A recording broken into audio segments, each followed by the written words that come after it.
In this video, we're going to focus on arithmetic and geometric sequences. We're going to try to cover almost every topic related to this subject. So let's start with a list of equations that you need to know. So the general equation or the explicit equation for an arithmetic sequence is this. It's a of n is equal to a1, the first term, plus n minus 1 times the common difference. That's for an arithmetic sequence, if you want to write a general equation. For a geometric sequence, the general formula is the first term times the common ratio r raised to the n minus 1. Now right now I'm just going to give you a list of formulas you have to know, and then throughout this video we're going to use these formulas and apply it in solving certain questions that you're most likely to see on your exam. Now let's say if you want to write a recursive formula for an arithmetic sequence. It's a of n is equal to the previous term, a of n minus 1 plus the common difference.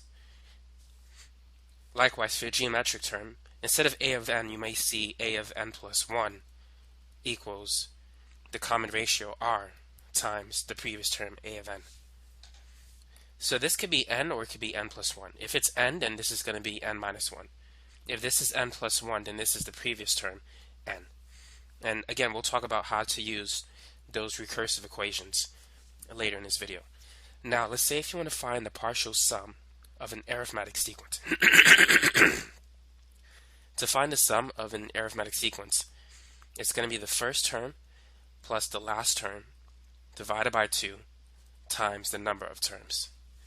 Now, if you want to find the sum or the partial sum of a finite geometric sequence, S of n is equal to the first term times 1 minus the common ratio raised to the nth power divided by 1 minus r. Now, if you want to find, let's say, the common difference of an arithmetic sequence, the common difference can be found by subtracting the second term from the first term, and you can also subtract the third term from the second. Make sure that those values are equal to each other. Otherwise, it's not an arithmetic sequence.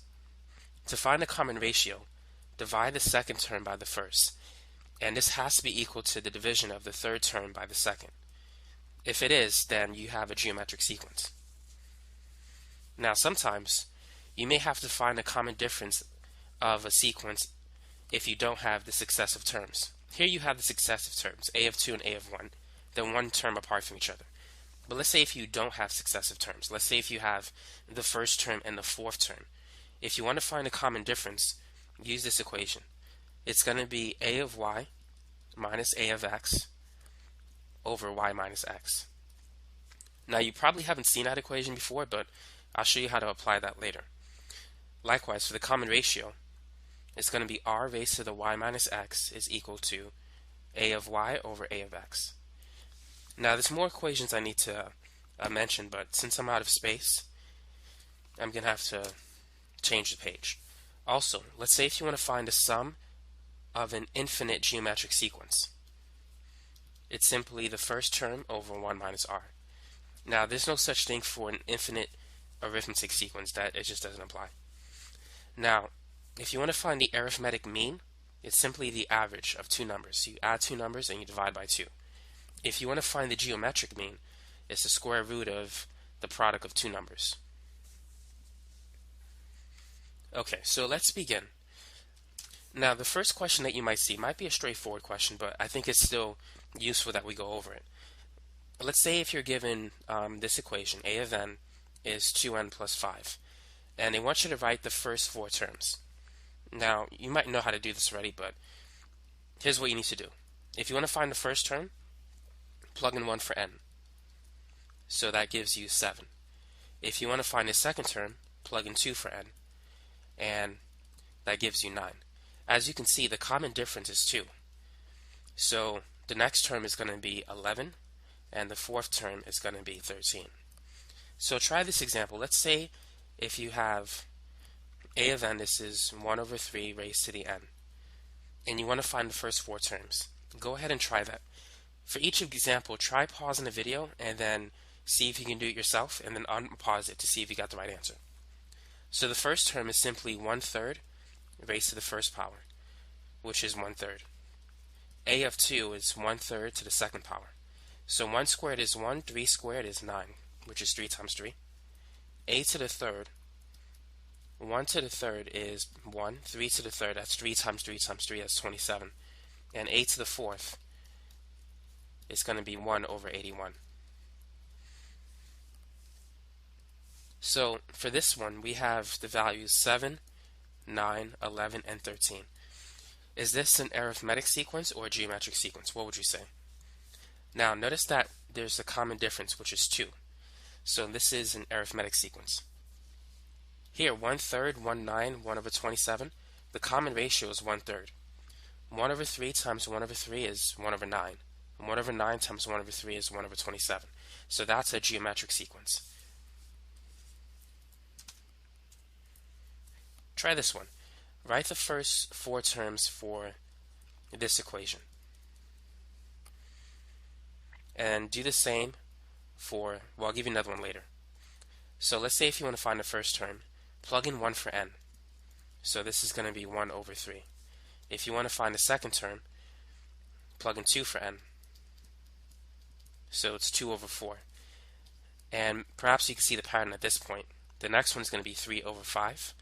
And the fourth term is 4 over 6, which reduces to 2/3, and that reduces to 1/2. Now sometimes you might get a question that involves factorials. Let's say if you have this equation and you want to write the first 4 terms. The first term is 1 factorial over 3 to the first power. 1 factorial is 1, so this is just 1/3. A of 2, that's 2 factorial over 3 to the second. 2 factorial is 2 times 1, and 3 squared is just 9, so that's 2 over 9. Now if you want to find A of 3, that's 3 factorial over 3 to the third power. 3 factorial is 3 times 2 times 1, and 3 to the third is 3 times 3 times 3. So here we can cancel a 3 and we get 2 over 9 again. A to the fourth, that's 4 factorial over 3 to the fourth power, which is 4 times 3 times 2 times 1, and this is 3 times 3 times 3 times 3. Once again, you can cancel a 3. On top, you have 4 times 2, which is 8 on the bottom. 3 times 3 times 3 is 27. So you get that. So this sequence is neither arithmetic or geometric. There's no common ratio, nor is there a common difference. So now let's talk about recursive functions. So let's say if you're given this function a of n is equal to a of n minus 1 plus 5. And you want to find, let's say, the first 3 terms. So let's say, also you need to be given the first term. Let's say the first term is 8, and you want to find actually the next 3 terms. So if n is 2, that means n minus 1, which would be 2 minus 1, so this is 1. So to get the second term, we need to add 5 to the first term. So the second term, therefore, is 13.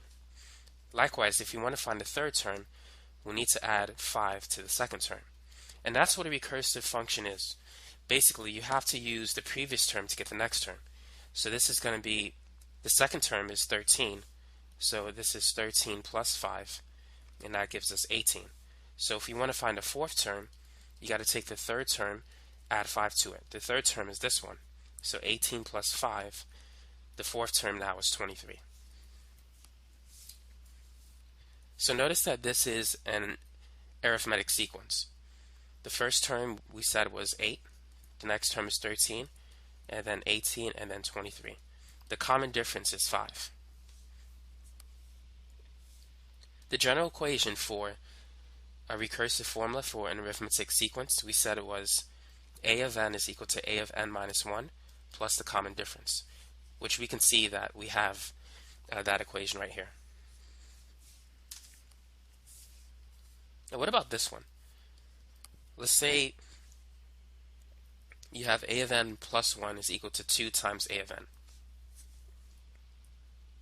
And let's say the first term is 3. Go ahead and find the next 3 terms. So let's say if we plug in a of 1, the next term is going to be a of 2. So that's 2 times 3, so the second term is 6. If we want to find a of 3, it's 2 times the previous term, a of 2. So 2 times 6, we're going to get 12. And if you want to find a of 4, it's 2 times the third term, so that's going to be 24. So notice that we have a geometric sequence. The common ratio is 2. 3 times 2 is 6, 6 times 2 is 12, 12 times 2 is 24. So this is a geometric sequence. And so the recursive form of a geometric sequence, we said it was earlier in this video, it's a of n plus 1 is equal to r times a of n. You can also write it as a of n is equal to r times a of n minus 1. As long as this term is one higher than this one, like the subscript, then it's a recursive formula. So let's try one that's neither arithmetic or geometric.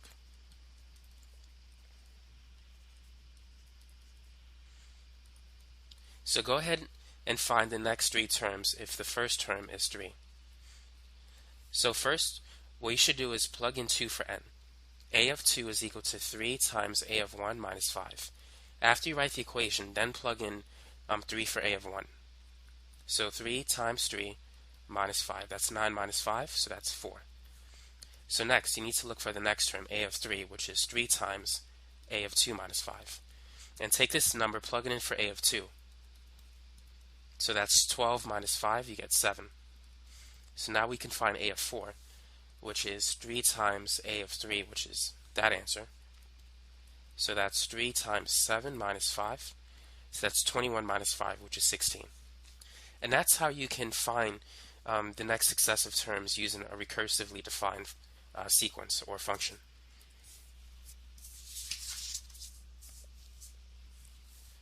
So let's say if you have 2 sequences of numbers. Let's say you have this sequence 2, 6, 10, 14, and 18.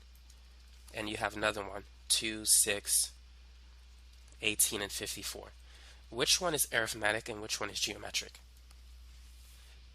So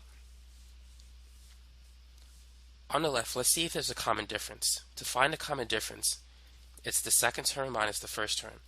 So that's 6 minus 2, which is 4.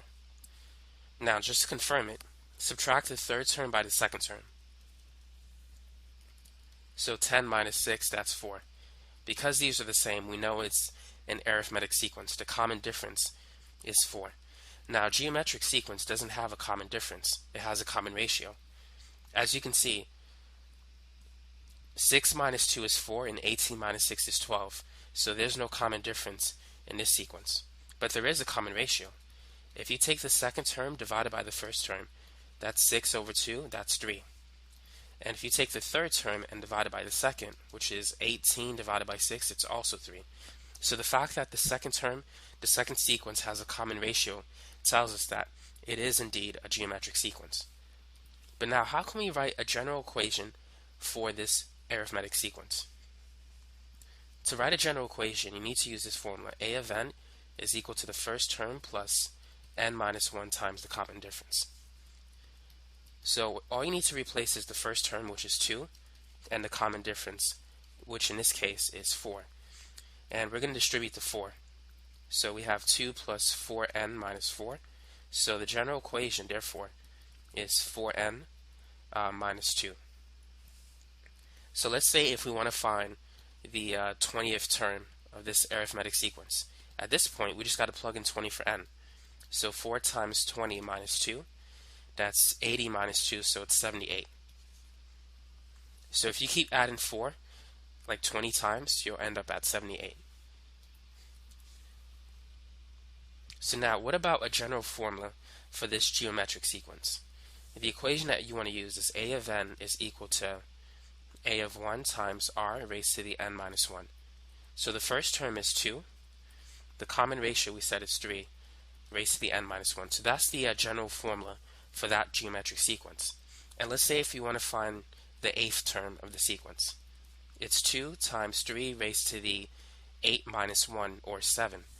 And for this, I'm actually going to use a calculator because 3 to the 7th is going to be a lot of work. So 3 to the 7th is 2187 times 2. So the 8th term it has a value of 4374. So if you ever need to find the nth term of a sequence, what you should do is write the general equation and then plug in your n value. Whether if you want to find the 10th term, the 15th term, or the 30th term, you could find any term once you have the general equation. So now let's rewrite the sequence that we have.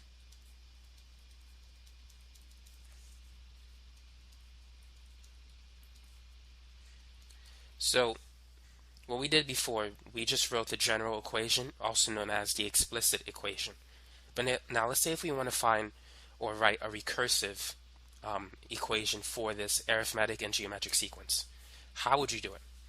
Now we've talked about the equation for the recursive form. We said it was an plus 1 equals a of n plus the common difference for an arithmetic sequence.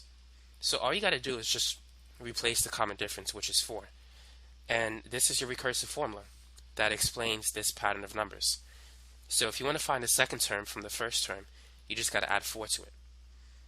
2 plus 4 is 6. If you want to find the third term, add 4 to the second term, you get 10. So that's a recursively defined formula. Now if you want to write it for a geometric sequence, I'm going to use the other format, n and n minus 1. So this is going to be, instead of addition, it's multiplication. So when you think of an arithmetic sequence, know that it's associated with addition and subtraction. A geometric sequence is associated with multiplication and division. So all we got to do is replace r. And we know the common ratio for that sequence is 3. So this is just 3 times a of n minus 1. Now keep in mind, we can also write it as a of n plus 1 equals 3 times a of n. Both ways is fine. It's going to give us the same answer.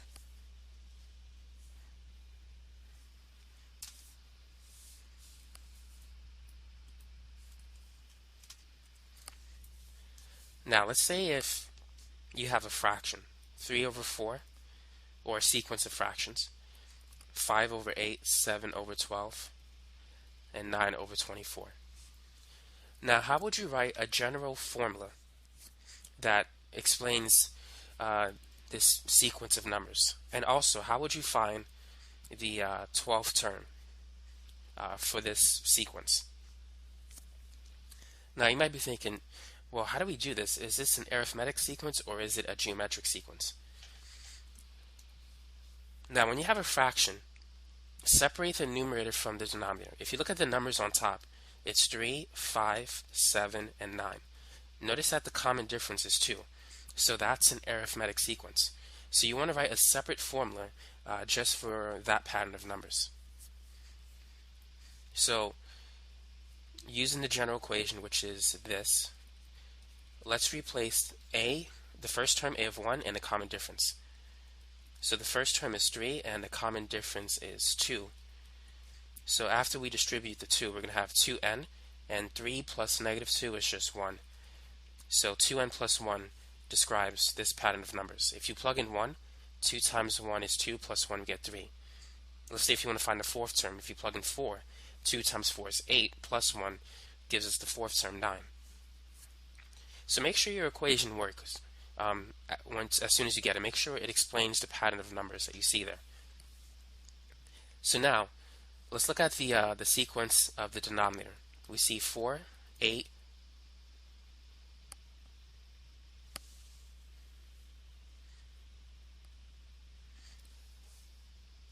actually I'm going to change it. I meant this to be 16, and let's make this 48. Not 48, but let's see, 4, 8, 16. Let's make it 32. What I wrote down is not what I really have on paper, or at least what I wanted to write.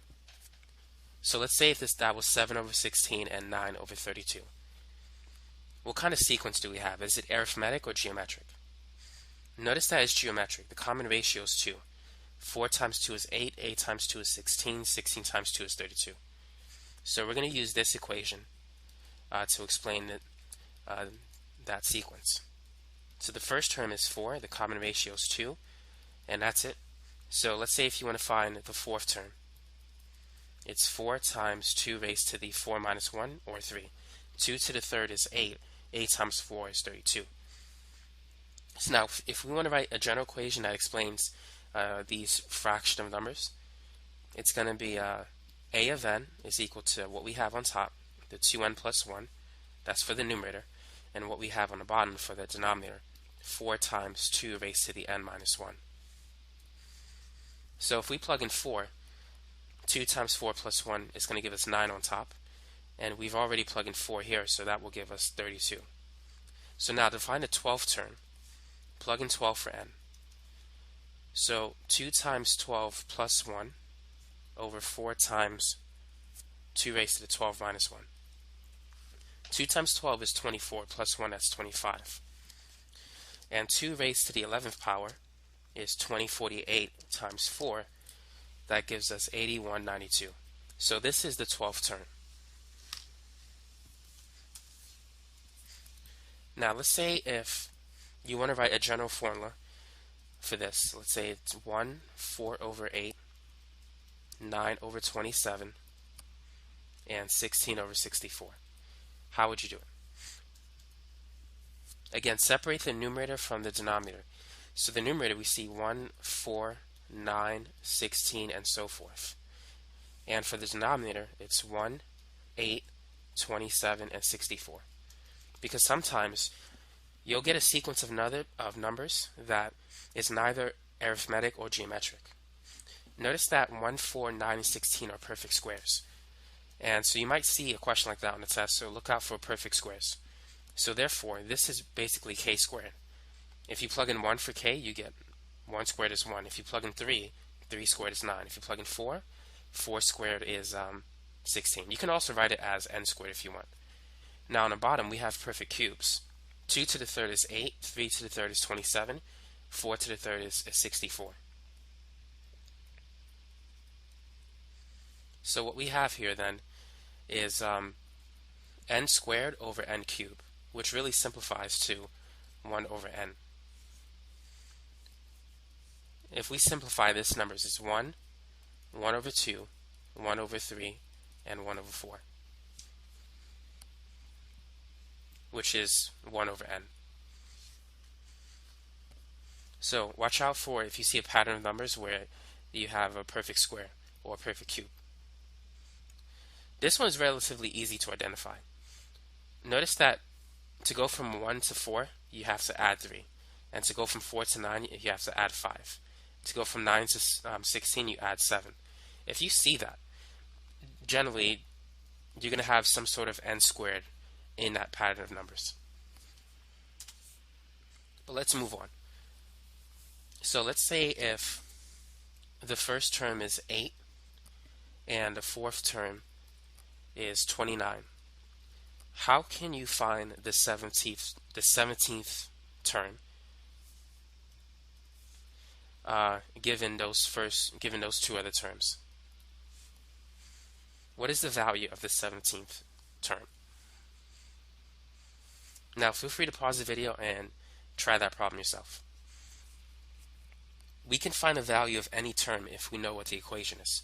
So our goal right now, our objective, should be to write a general equation or an explicit equation.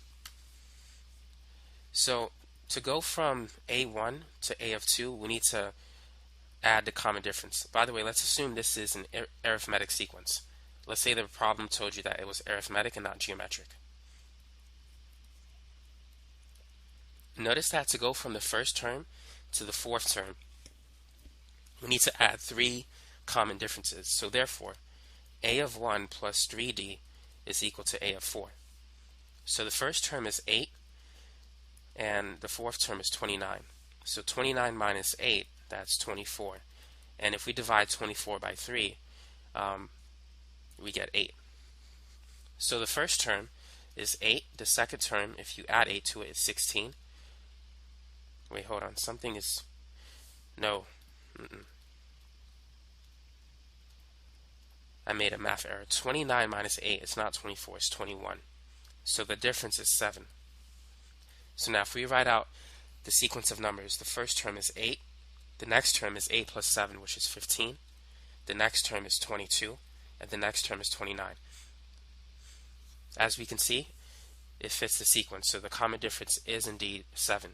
So what you can do if you want, you can keep adding 7 to find the 17th term. But let's say if you have to find the 100th term, you don't want to really do that. But now, there was a formula that I mentioned that's useful to find the common difference in such a situation if you don't have successive terms.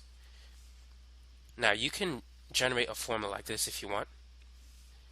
If you want to do it this way, notice that this number 3 is the difference between 4 and 1, and that's where you get it. Or if you just want to use a formula to get the common difference, here's the formula that you need. It's a of y minus a of x over y minus x. It's like finding the slope, like y2 minus y1 over x2 minus x1. And the common difference is a slope because it's how much the number is going to increase by for each successive term. So a of y, so y is 4. This is like a of y. So it's a of 4 minus a of 1 over 4 minus 1. So a of 4 was 29, and a of 1 is 8, and 4 minus 1 is 3, so that's 21 over 3, and that's how we got 7. So that's a technique to find a common difference if you're given not two non-successive terms. So now we want to find the general equation so that we can find the 17th term. So let me refresh the page. So the first term was 8, the next term was 15, then 22 and 29 and so forth. And we want to find the 17th term. So let's write the general equation. So we just got to plug in, well, we can plug in everything at this point. So let's plug in n for 17. The first term is 8, and so we have 17 minus 1 times the common difference, which is 7. So this is 8 plus 16 times 7. And 16 times 7, that's about 112. If you add 8 to it, you get 120. So that's the 17th term of the sequence. So let's try another example. So let's say that we have the first term, which is 48, and the fifth term, which is 3. And let's say we want to find the 10th term. And let's assume that this is a geometric sequence. So to go from the first term to the second term, we need to multiply the first term by r. And to go from the second to the third, we need to multiply by r again. So notice that we need to multiply it by 4 r values to go from the first to the fifth term. So to write an equation, it's going to be a of 1 times r to the fourth, because r times r times r times r is r raised to the fourth. So we're multiplying instead of adding because we're dealing with a geometric sequence which is associated with multiplication and division. And this is going to give us the fifth term. So let's solve it this way first. The first term is 48 and the fifth term is equal to 3. So if we divide both sides by 48, we're going to have 3 over 48. If you divide it backwards, 48 divided by 3 is 16, so this becomes 1 over 16. So now what you want to do is, to solve for r, you want to raise both sides to the reciprocal of 4, which is 1/4.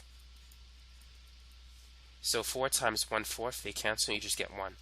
So you're looking for the fourth root of 1 over 16. The fourth root of 1 is 1. The fourth root of 16 is 2, because 2 times 2 times 2 times 2, 4 times is 16. So the common ratio, therefore, is 1/2.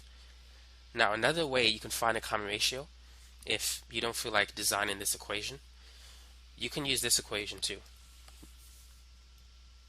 The common ratio, so r raised to the y minus x is equal to a to the y over a to the x. So we have y is 5 and x is 1. So this is going to be r to the 5 minus 1. And a of 5 is 48. No, a of 5 is 3, excuse me. And a of 1 is 48. And 5 minus 1 is 4. So you end up getting to this point. R to the 4 is 1 over 16. So you still got to take the fourth root of both sides. And eventually you get 1/2. So if you ever get confused about designing this equation, you can use this one here. and you just have to solve for r. So all you got to do in your calculator, once you get to 3 over 48, just raise both sides to the 1/4.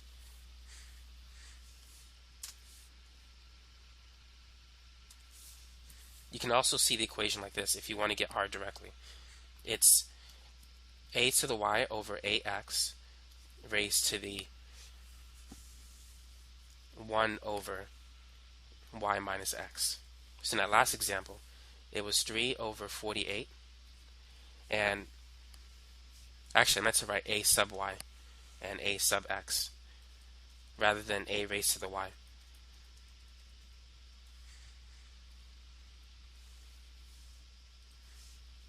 So this was a to the 5 over a to the 1 raised to the 1 over 5 minus 1.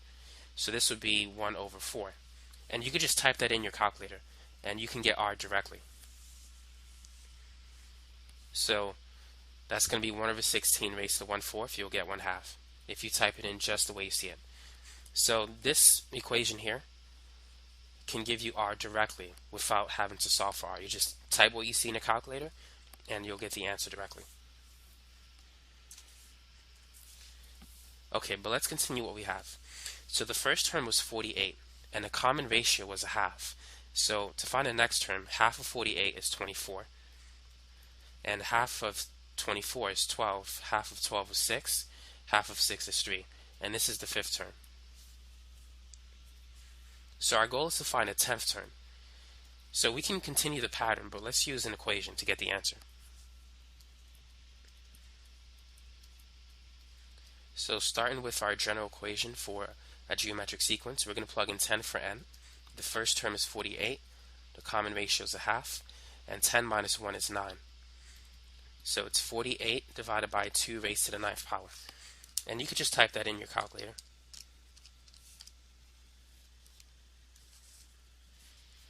And the answer I got is 3 over 32. If you want to get the answer without a calculator, here's what you can do. 48, I'm going to replace that with 8 times 6. And 2 to the 9th, I'm going to write it as 2 to the 3rd times 2 to the 6th, because 3 plus 6 is 9. Notice that 2 to the 3rd power and 8 are the same. 2 to the 3rd is 8, so we can cancel that. 2 to the 6th, 2 to the 6th is 64. If you have 2 times 2 times 2 times 2 times 2 times 2, 3 2's gives you an 8. So 8 times 8 is 64. And then you can divide both numbers by 2. Half of 6 is 3. Half of 64 is 32. And that's how you can get the answer without a calculator.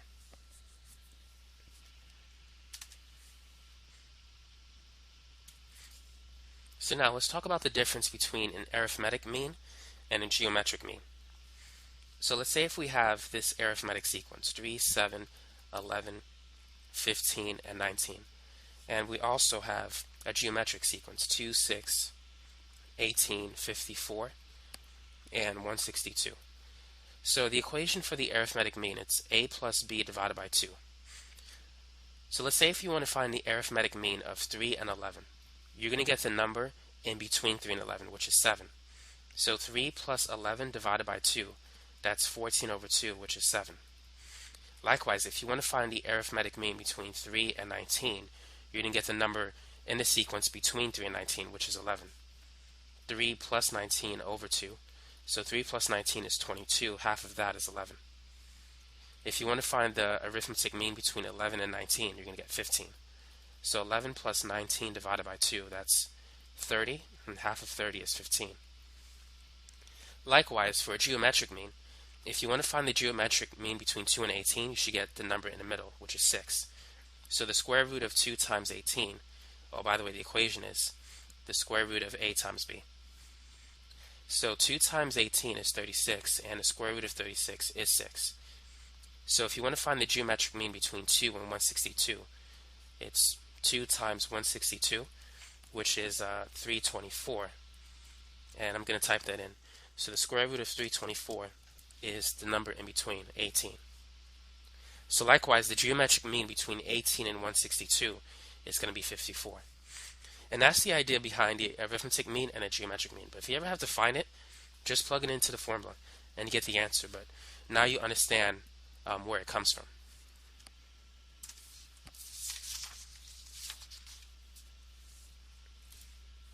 So now let's introduce sigma notation and things like that. So let's say this is n equals 1, this is 4, and this is 3n minus 4. Whenever you see that big E, it represents sum, also known as summation notation. So you're adding things. This is where you start, and this is where you stop. So the first thing you want to do is you want to plug in the value of 1 into n for this equation. So 3 times 1 minus 4 is negative 1. And then add plus, because we're dealing with a sum or a summation. Plug in the next number, the next integer, which is 2. 3 times 2 is 6 minus 4. That's 2. That's the next term. Then plug in 3. 3 times 3 is 9. 9 minus 4 is 5. And then plug in 4. 3 times 4 is 12. 12 minus 4 is 8. So that's the fourth term. So this really represents a of n. See, you're looking for, this is a of 1, the first term. You plug in 1 for n. This is a of 2, the second term, a of 3, and a of 4. So what this means is we want to find the sum of the first 4 terms, which can also be represented as s of 4. So s of 4 is equal to 2 plus 8, which is 10, and 5 plus negative 1, which is 4. So the sum of the first 4 terms is 14. So that's what this sigma notation means. You want to add, it's telling you to add the first 4 terms. So let's say if we have this expression. So sometimes you might have n, you might have k, you may have I, but it means the same thing, just different letters. So this expression tells you that you want to find the sum of the second term, the third term, the fourth, the fifth, the sixth, and the seventh, but you want to stop at the seventh. You're starting at the second term and you stop at the seventh. So to find the second term, plug in 2 for k. This is the general equation. 2 squared is 4, so the second term is 4. If you plug in 3 for k, 3 squared is 9. Then 4 squared is 16, 5 squared is 25, 6 squared is 36, 7 squared is 49. And then just add those numbers. So 4 plus 9 plus 16 plus 25 plus 36 plus 49. Using your calculator, it's about 139.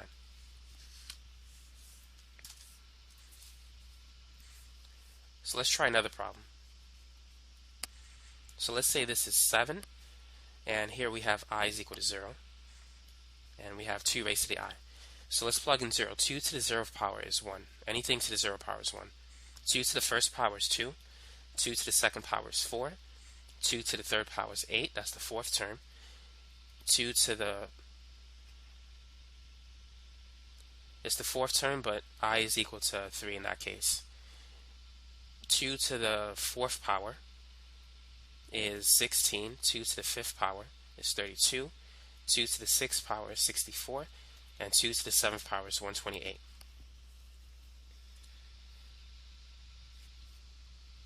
So this is really I equals 7, but it's like the 8th term if you count this as the first term. So when you plug in 7 for I, you get the last number, which is 128. So let's go ahead and add those numbers. So we actually have 8 terms because we started from 0 and not from 1. If we started from 1, we would have 7 terms. So be careful when you start from 0. So if I type this in correctly, the sum of these 8 numbers that I got is 255. But so far we dealt with examples that deal with small numbers, like we stop at the 5th term, the 6th, or the 7th. But let's say if it goes up to 50. We don't want to write out 50 terms because that's going to take a very long time. So we need to use an equation. The first thing you want to figure out is what type of sequence you have. So you want to plug in maybe the first 3 or 4 numbers. So if we plug in the first term, that's 2 minus 7, that's negative 5. If we plug in the second term, that's 2 times 2, which is 4, minus 7, that's negative 3. If we plug in 3 for n, that's 6 minus 7, negative 1. And we can see it's increasing by 2. So we have a common difference of 2, which means that we have an arithmetic sequence. So what this means is we want to find the sum of the first 50 numbers. If you want to find the sum of an arithmetic sequence, the equation that you need is the first term plus the last term divided by 2 times the number of terms. The first term in the sequence is negative 5. The last term, we don't know what that is yet, so we got to find the 50th term. So we have the general equation that we need. A of n is equal to 2n minus 7. So we need to find a of 50 by plugging 50 in for n.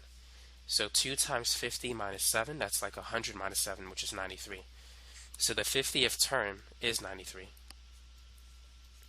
And n represents the number of terms, which is basically this number. So that's times 50. So negative 5 plus 93 divided by 2 times 50 is equal to 2200. So that's the sum of the first 50 terms, and this is the formula you want to use if you have an arithmetic sequence.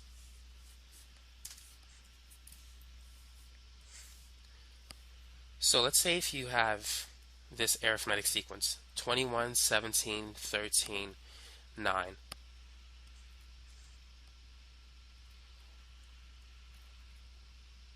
Dot, dot, dot, dot, dot. Actually, wait. Plus, let me rewrite this. 21 plus 17 plus 13 plus 9 plus 5. And it stops there. How would you express this sequence of numbers using or in sigma notation? How would you do it? Well, the first thing you need to do is you need to write a general equation. So here's the general formula for an arithmetic sequence.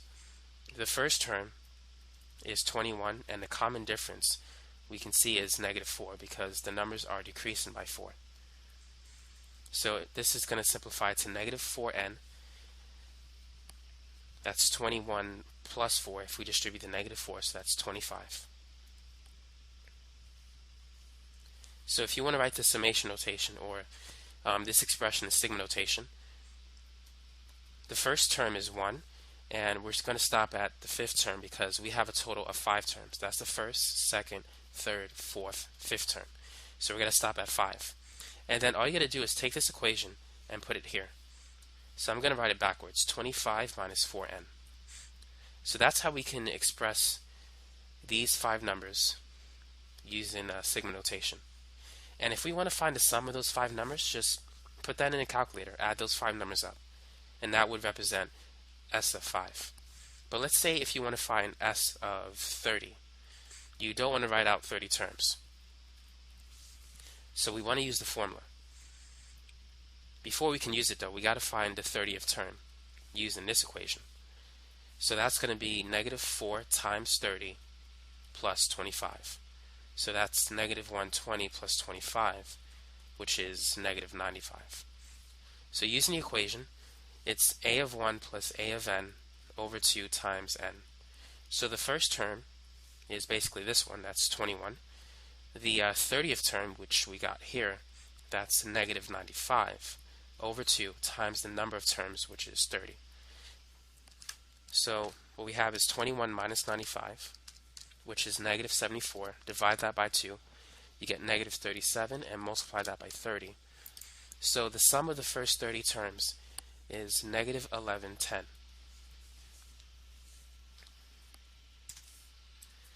So now let's say if you get a similar question but presented differently.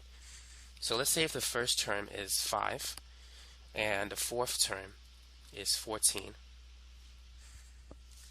and you want to find the sum of the first 17 terms. So before we can do that, we need to find the 17th term, and we need to write a general equation. So let's use our shortcut equation to find a common difference when we don't have successive terms. The equation was this. The common difference is a sub y minus a sub x over y minus x. So that's a of 4 minus a of 1 over 4 minus 1. So a of 4 is 14 and a of 1 is 5 divided by 3. 14 minus 5 is 9. 9 over 3 is 3. So the common difference is 3. Now let's check it.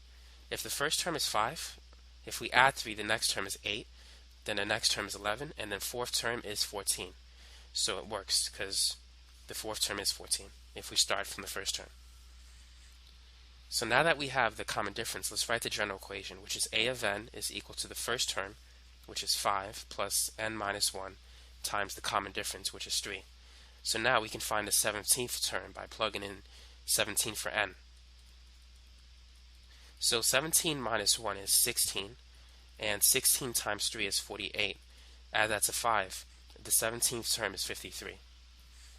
So now we can find the sum of the first 17 terms, which is equal to the first term, which is 5, plus the last term, or the 17th term, which is 53, divided by 2, and then multiplied by the number of terms, which is basically that number. So 5 plus 53, that's 58. Half of that is 29, and then multiplied by 17. So the sum of the first 17 terms for this problem is therefore 493.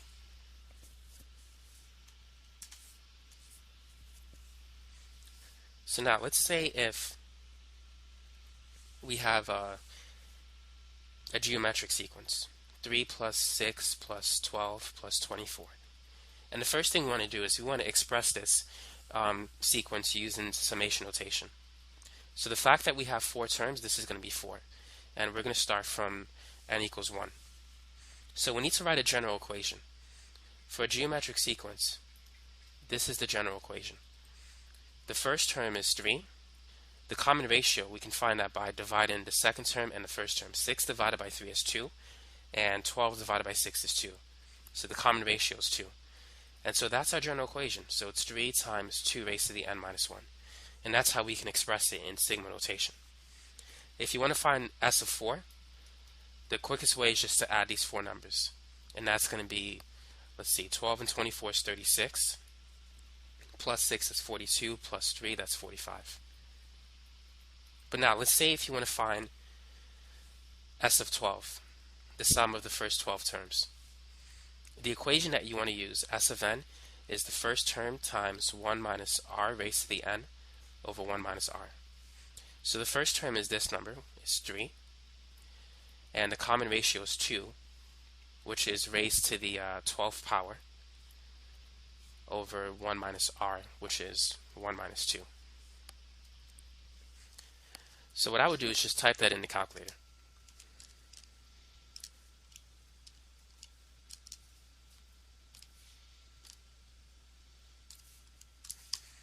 And the answer that you should get is 12,285.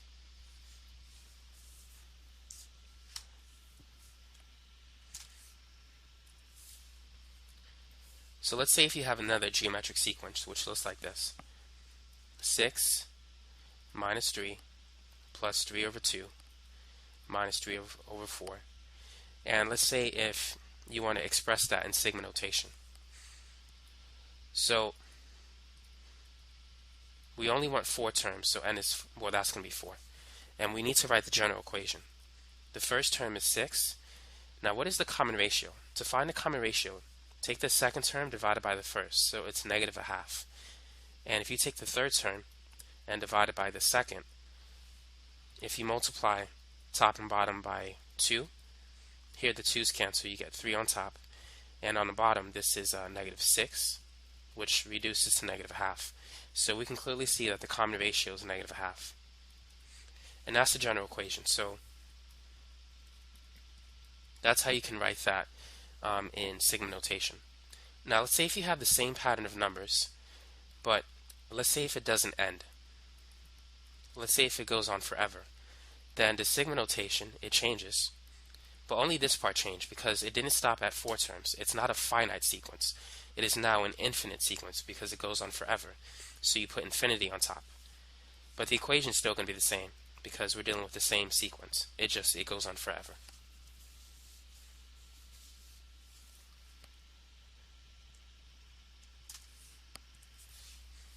So now let's say if we have a new problem. Let's say if you want to find the sum of the first 5 terms, and the problem is presented to you in sigma notation already. So this is a finite sequence because it stops at 5. So we want to use this equation.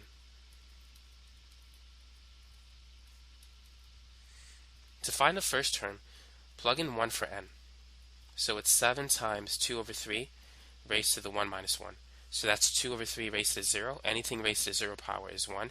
So the first term is simply this number, 7, if the exponent is 0. If it's not, then it could be different. The common ratio is what's inside the parentheses, the number that's raised to the n something power. So the common ratio, therefore, is 2 over 3. And we want to find the sum of the first 5 terms. So n is 5. And then over 1 minus r, which is 2/3. So just type this exactly the way you see it. For the bottom, make sure you use parentheses. And the answer that you should get for this problem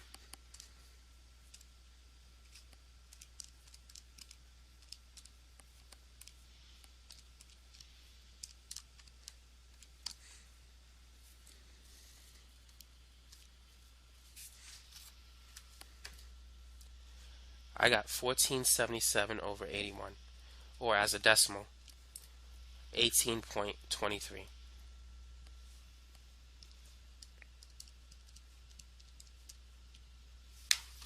So that's S of 5. But now, let's say if you're given the same expression, but it's not a finite sum, but it's an infinite sum. But same equation.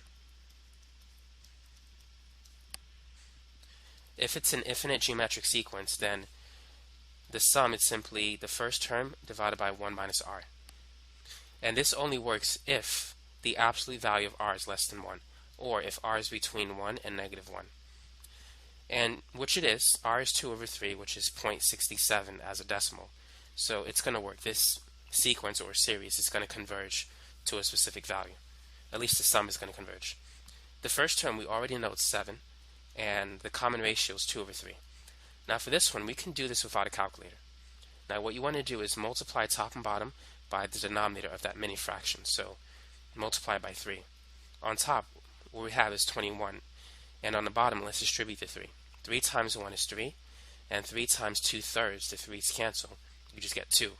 So this is 21 over 1, which is basically 21.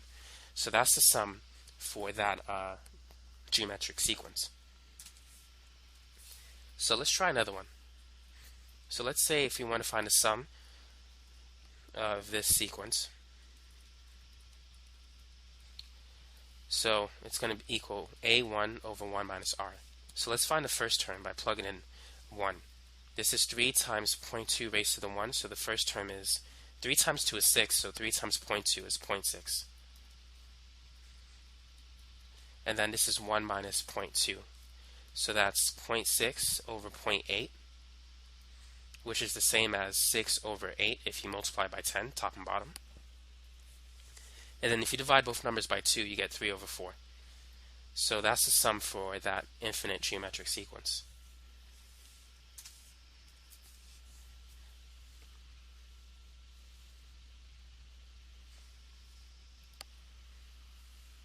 Now, what about this one?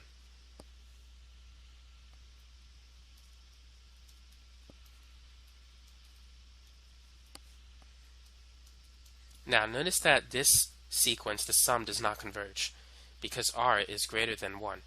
5 over 3 is about 1.67. So it's not going to converge to a number. If you keep adding these numbers to infinity, you're going to get infinity. So it's just going to keep increasing. So we can't do that problem. But now let's talk about word problems. So a common word problem that is associated with this chapter is like the number of seats inside an auditorium, concert hall, or theater.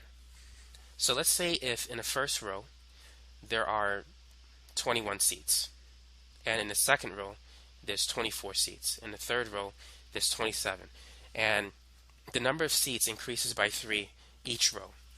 And you want to find out if there's 25 rows in this auditorium or theater, how many seats are there in this theater?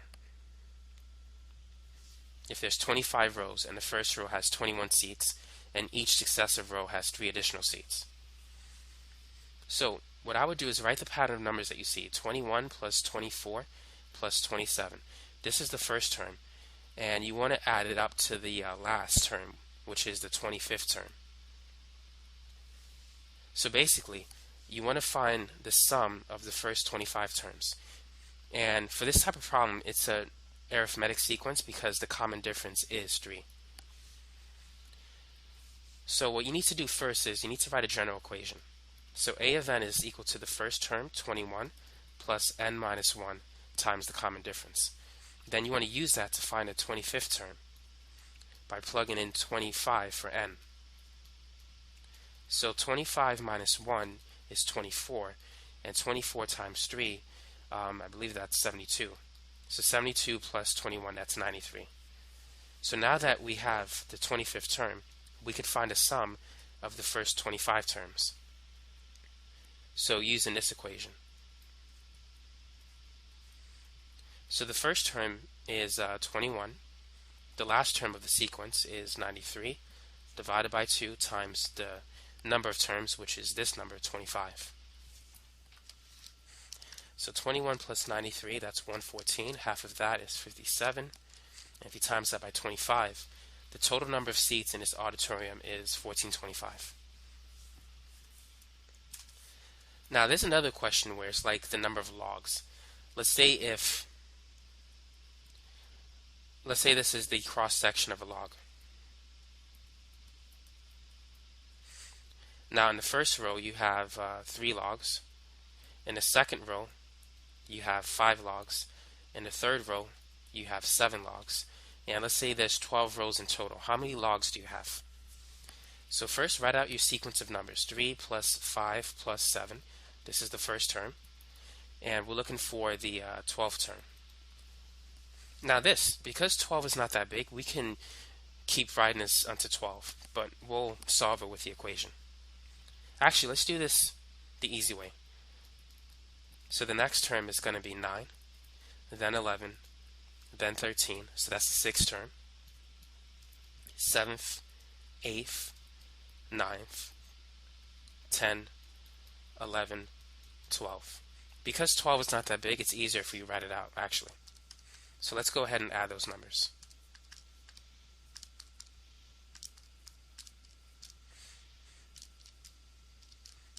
Now, if I typed everything correctly, I got a total of 168 logs. So let's see if I can get the same answer. So first I'm going to find the 12th term. So it's the first term, 3 plus n minus 1, or 12 minus 1, times the common difference, which is 2. So 12 minus 1 is 11, and 11 times 2 is 22, plus 3, that's 25, which is the last term. So now I'm going to find the sum of the first 12 terms. So the first term is 3, the last term is 25. Take the average of those two numbers, then multiply it by the 12 terms. So we have 28 divided by 2, that's 14 times 12, and we indeed get 168, which is this number. So with any type of word problem dealing with arithmetic sequence, follow the same steps. First, write out the sequence so you can find out the first term and the common difference, which in this case is 2. Once you have that, use this equation to find like the last term, and then use the partial sum equation to find the final answer. And it's always going to be in that order for these types of problems.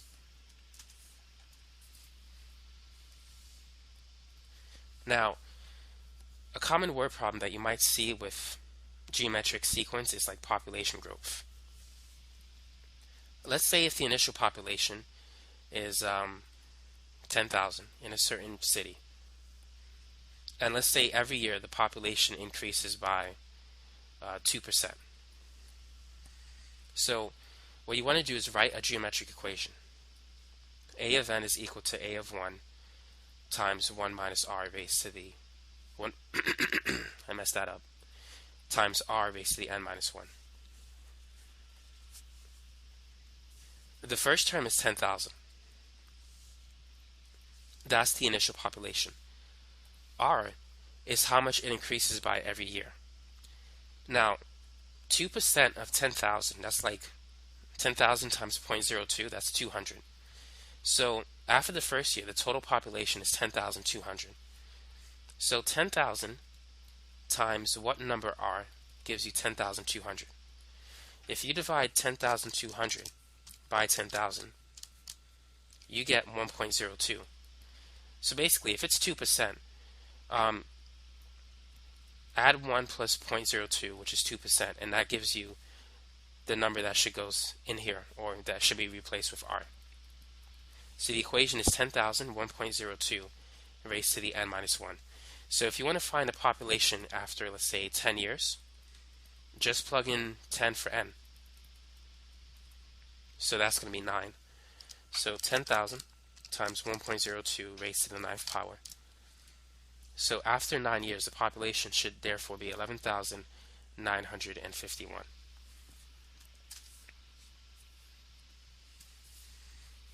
So let's set up another equation. Let's say if the population of rabbits in a certain ecosystem is 5,000 and the population is growing at 6%. To write the general equation, it's going to be A1, which is the initial population, times R, which is really supposed to be 1.06. You add 0.06 to 1 if it's a population growth. Now let's say if the population is decreasing by, let's say, 8%. So it's going to be 5,000, 1 minus 0.08 raised to the n minus 1. So it has to be less than 1 because it's a population decay instead of a growth.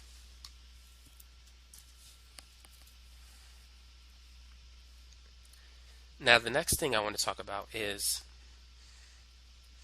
certain expressions that simplify sigma notation calculations. This equation is equal to n plus 1 times 2. So for example, let's say if you want to find a sum of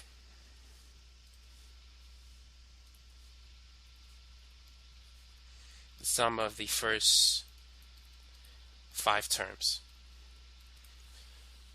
When k is 1, it's just 1. So 1 plus 2 plus 3 plus 4 plus 5. So that's 15. You can also use this equation to get the same answer. Let's say if we plug in 5 for n. It's 5 times 5 plus 1 over 2, which is 5 times 6 over 2. That's half of 30. That's 15. So this equation is useful if you don't want to use if you don't want to do this equation. S of 5 is the first term, which is 1, plus the fifth term, which is 5, divided by 2 times the number of terms, which is 5. You get the same answer, but this could be a simplified equation. Let's say if you want to find the first 100 terms, you could just plug it in for n, rather than looking for the last term, because you have to find a of 5. And if this is 100, you got to write the general equation. So this is like a much simplified process. So let's say if this is 100 and this is 1, and you want to find the sum of the first 100 numbers. It's n plus 1 times 2. So plug in 100 for n.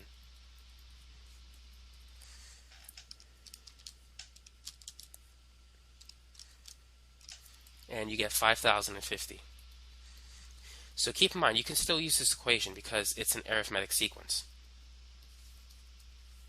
Now there's some other equations that you want to add to your list, and that's these two, which is not an arithmetic sequence. So k squared, n, and k equals 1.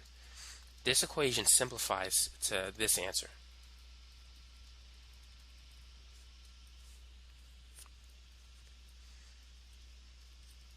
And let's say if it's k to the third, it becomes this equation.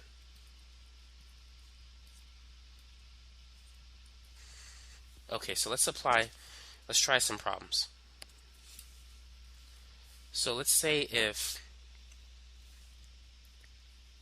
you want to find the sum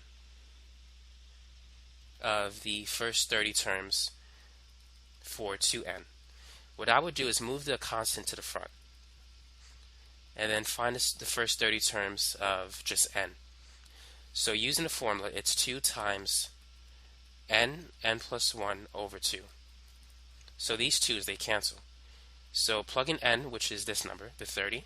So it's 30 times 31, which will give you 930.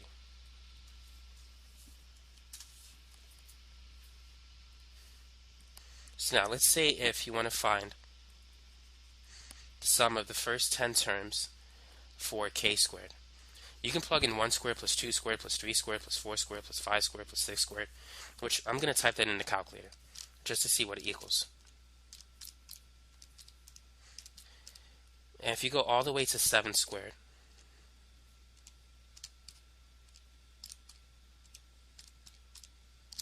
all the way to 10 squared, not 7 squared. So if you add 1 squared plus 2 squared, dot dot dot, to 10 squared, what I got is 385. Let's see if I can get the same answer using this formula. n plus 1 times 2n plus 1 over 6. So I'm going to plug in 10 for n. So it's 10. That does not look like a 10. So it's 10 times 11 times 2 times 10 plus 1, which is 21 over 6. So as the numbers become very large, this equation becomes very useful, and you do get 385. So now let's say if you get something that looks like this.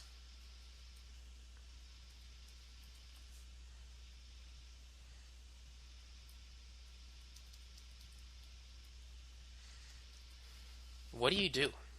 Because the equation that we use only works if you start from 1. Here we're starting from 45.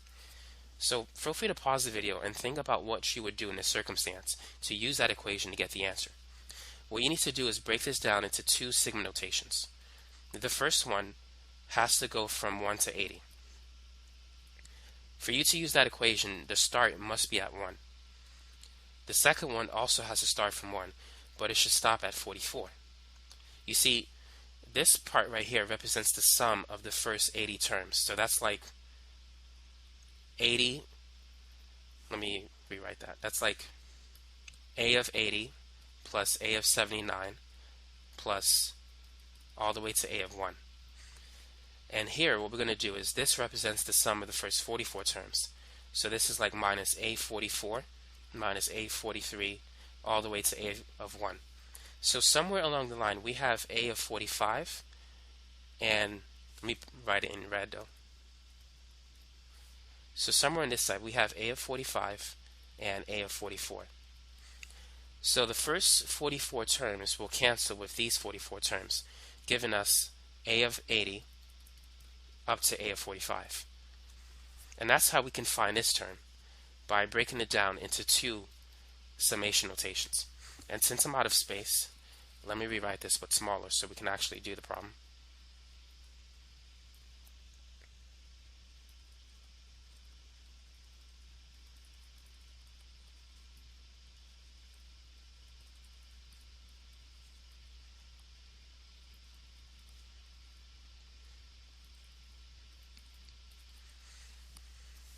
So we're going to use the equation n plus 1 over 2 because this is just k to the first power. So here we're going to plug in 80 for n. So it's 80 times 81 divided by 2 minus 44 times 44 plus 1, which is 45 over 2. So 80 times 81 over 2, that's about 3240. And 44 times 45 over 2 is about 990. So the difference of those two numbers is 2250.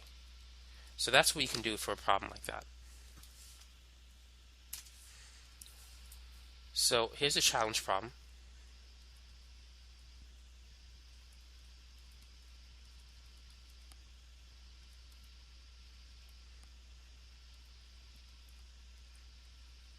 Try this one.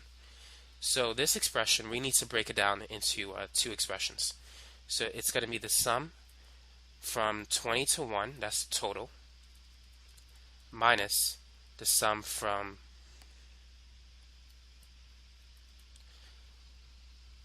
1 to 9, 1 less than this number, because we want to get rid of the first 9 terms. We want to keep the 10 term. So make sure this is not a 10, but it's actually 1 less. In the last example, this was a 45, and this number was like a 44. So that's just for this expression. So now we got to break this one down into two terms. So we're going to have the minus sign in parentheses or in brackets, and then sigma 150 starting from 1, and this is for k instead of k squared, minus sigma 1, but we're going to stop at 1 less than this number, so 79, because we want to take out the first 79 terms but keep the 80th term. And don't forget to distribute this negative sign. So for k squared, we're going to plug into this equation n plus 1, 2n plus 1 over 6. And for k, we're going to plug it into n plus 1 over 2.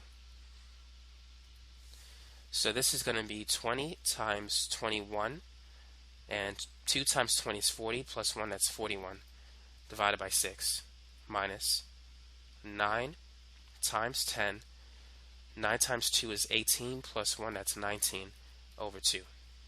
And then minus, so here we're going to plug in 150 for n into this equation. So 150 times 151 over 2. And then if we distribute the two negative signs, it becomes plus 79 times 80 over 2.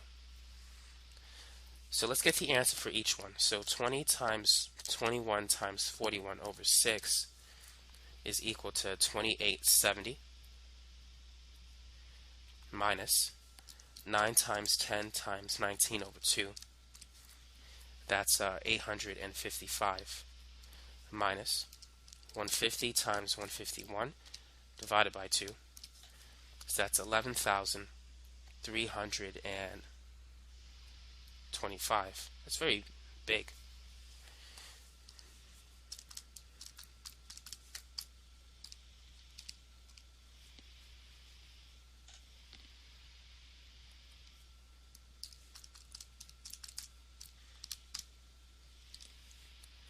Next we have 79 times 80 divided by 2, and that's plus 3160. So let's add up these numbers.